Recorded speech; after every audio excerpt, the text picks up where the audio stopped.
Ito na yung hinahanap mo, boss. Di ba naghahanap ka ng kadena na maganda, matibay, halos hindi na puputol, unbreakable? Ito na yung para sa'yo.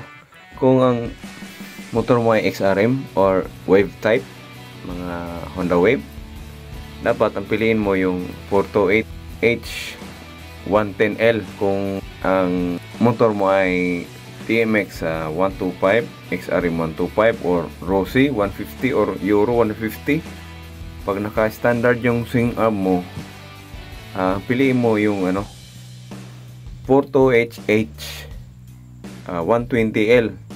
Yan yung bagay na para sa motor mo pag standard yung swing arm mo. Pag ang sprocket mo ay mula 40 teeth hanggang 47 or 51, 120L na ang bilhin mo.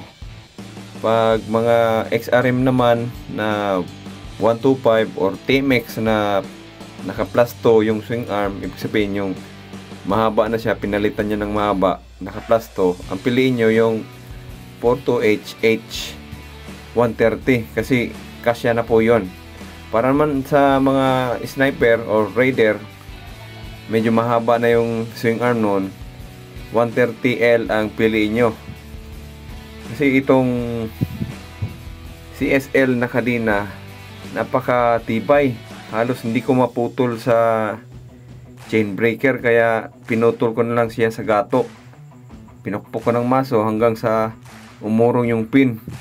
Pero ilang palo ko bago ko mahugot yung pin para lang maputol.